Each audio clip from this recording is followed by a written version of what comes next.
Ingreso al convento. Desde los 7 años sentía la suprema llamada de Dios, la gracia a la vocación a la vida consagrada. A los 7 años, por primera vez oí la voz de Dios en mi alma, es decir, la invitación a una vida más perfecta. Sin embargo, no siempre obedecí la voz de la gracia. No encontré a nadie que me aclarase esas cosas. El 18º año de mi vida, insistente pedido a mis padres el permiso para entrar en un convento. Una categórica negativa de los padres. Después de esa negativa me entregué a las vanidades de la vida, sin hacer caso alguno a la voz de la gracia, aunque mi alma en nada encontraba satisfacción. Las continuas llamadas de la gracia eran para mí un gran tormento. Sin embargo, intenté apagarlas con distracciones. Evitaba a Dios dentro de mí y con toda mi alma me inclinaba hacia las criaturas, pero la gracia divina venció en mi alma. Una vez fuimos con una de mis hermanas a un baile. Cuando todos se divertían mucho, mi alma sufría tormentos interiores. En el momento en que empecé a bailar, de repente vi a Jesús junto a mí, a Jesús martirizado, despojado de sus vestiduras, cubierto de heridas y diciéndome esas palabras: ¿hasta cuándo me harás sufrir? ¿Hasta cuándo me engañarás? En aquel momento dejaron de sonar los alegres tonos de la música. Desapareció de mis ojos la compañía en que me encontraba. Nos quedábamos Jesús y yo. Me senté junto a mi querida hermana, disimulando lo ocurrido en mi alma con un dolor de cabeza. Un momento después, abandoné discretamente a la compañía y a mi hermana y me fui a la catedral de San Estanislao. Estaba anocheciendo, había poca gente en la catedral. Sin hacer caso a lo que pasaba a mi alrededor, me postré en cruz delante del Santísimo Sacramento y pedí al Señor que se dignara hacerme conocer qué había de hacer en adelante. Entonces oí esas palabras: ve inmediatamente a Varsovia, allí entrarás en un convento. Me levanté de la oración, fui a casa y solucioné las cosas necesarias. Como pude, le confesé a mi hermana lo que había ocurrido en mi alma. Le dije que me despidiera de mis padres y con un solo vestido, sin nada más, llegué a Varsovia. Cuando bajé del tren y vi que cada uno se fue por su camino, me entró el miedo. ¿Qué hacer? ¿A dónde dirigirme si no conocía a nadie? Y dije a la Madre de Dios: María, dirígeme, guíame. Inmediatamente oí en el alma esas palabras: que saliera de la ciudad a una aldea, donde pasaría una noche tranquila. Así lo hice y encontré todo tal y como la Madre de Dios me lo había dicho.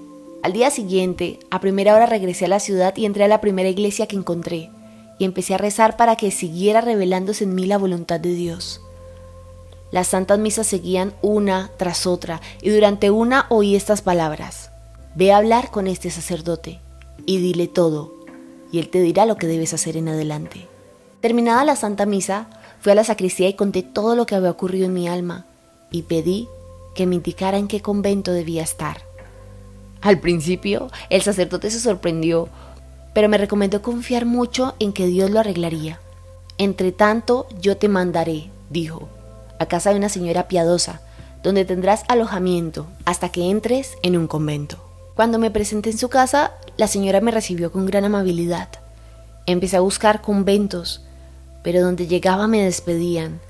El dolor traspasó mi corazón y dije al Señor Jesús: ayúdame, no me dejes sola. Por fin, llamé a nuestra puerta.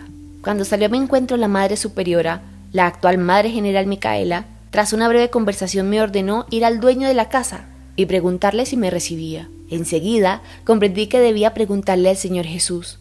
Muy feliz fui a la capilla y pregunté a Jesús: dueño de esta casa, ¿me recibes? Una de las hermanas de esta casa me ha dicho que te lo pregunte. Enseguida oí esta voz: te recibo, estás en mi corazón. Cuando regresé de la capilla, la Madre Superiora primero me preguntó: pues bien, ¿te ha recibido el Señor? Contesté que sí. Si el Señor te ha recibido, yo también te recibo. Tal fue mi ingreso.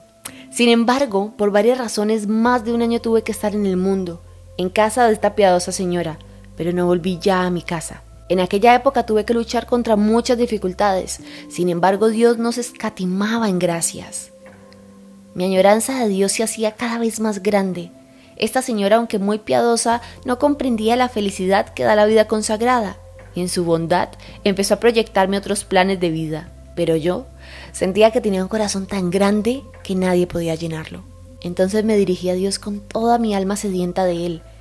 Eso fue durante la octava de Corpus Christi.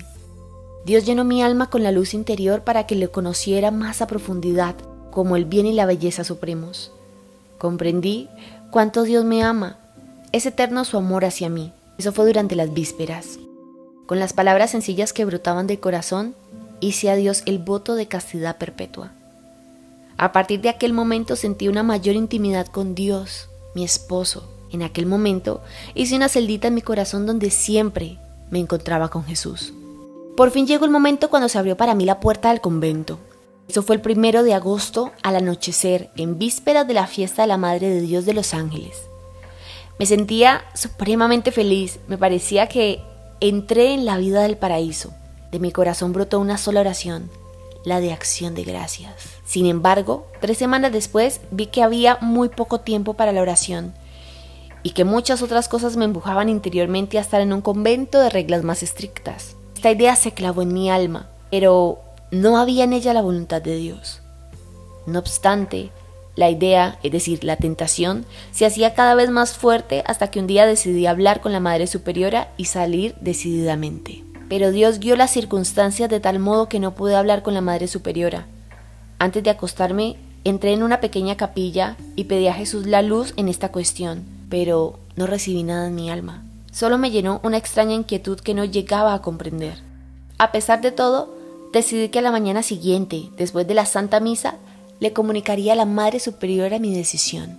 Volví a mi celda, las hermanas estaban ya acostadas y la luz apagada. Llena de angustia y descontento entré en la celda. No había qué hacer conmigo. Me tiré al suelo y empecé a rezar con fervor para conocer la voluntad de Dios. En todas partes había un silencio como el del tabernáculo. Todas las hermanas, como las hostias blancas, descansaban encerradas en el cáliz de Jesús, y solamente desde mi celda Dios oye el gemido de mi alma. No sabía que después de las 9, sin autorización, no estaba permitido rezar en las celdas. Después de un momento, en mi celda se hizo luz, y en la cortina vi el rostro muy dolorido del Señor Jesús. Había llagas abiertas en todo el rostro y 2 grandes lágrimas caían en la sobrecama. Sin saber todo lo que eso significaba, pregunté a Jesús: Jesús, ¿quién te ha hecho tanto daño? Y Jesús contestó: tú. Me vas a herir dolorosamente si sales de este convento. Te llamé aquí y no a otro lugar, y te tengo preparadas muchas gracias. Pedí perdón al Señor e inmediatamente cambié la decisión que había tomado. Al día siguiente fue día de confesión. Conté todo lo que había ocurrido en mi alma, y el confesor me contestó que había en ello una clara voluntad de Dios que debía quedarme en esta congregación, y que ni siquiera podía pensar en otro convento. A partir de aquel momento me siento siempre feliz y contenta. Poco después me enfermé. La querida Madre Superiora me mandó de vacaciones junto a otras 2 hermanas a Skolimó, muy cerquita de Varsovia. En aquel tiempo le pregunté a Jesús: ¿por quién debo rezar todavía? Me contestó que la noche siguiente me haría saber por quién debía rezar. Vi al ángel de la guarda que me dijo seguirlo. En un momento me encontré en un lugar nebuloso, lleno de fuego, y había allí una multitud de almas sufrientes. Estas almas estaban orando con gran fervor, pero sin eficacia para ellas mismas. Solo nosotros podemos ayudarlas. Las llamas que las quemaban a mí no me podían tocar. Mi ángel de la guarda no me abandonó ni un solo momento. Pregunté a estas almas cuál era su mayor tormento, y me contestaron unánimemente que su mayor tormento era la añoranza de Dios. Vi a la Madre de Dios que visitaba las almas del purgatorio. Las almas llaman a María la estrella del mar. Ella les trae alivio. Deseaba hablar más con ellas, sin embargo mi ángel de la guarda me hizo seña de salir. Salimos de esa cárcel de sufrimiento. Oí una voz interior que me dijo: mi misericordia no lo desea, pero la justicia lo exige. A partir de aquel momento me uno más estrechamente a las almas sufrientes.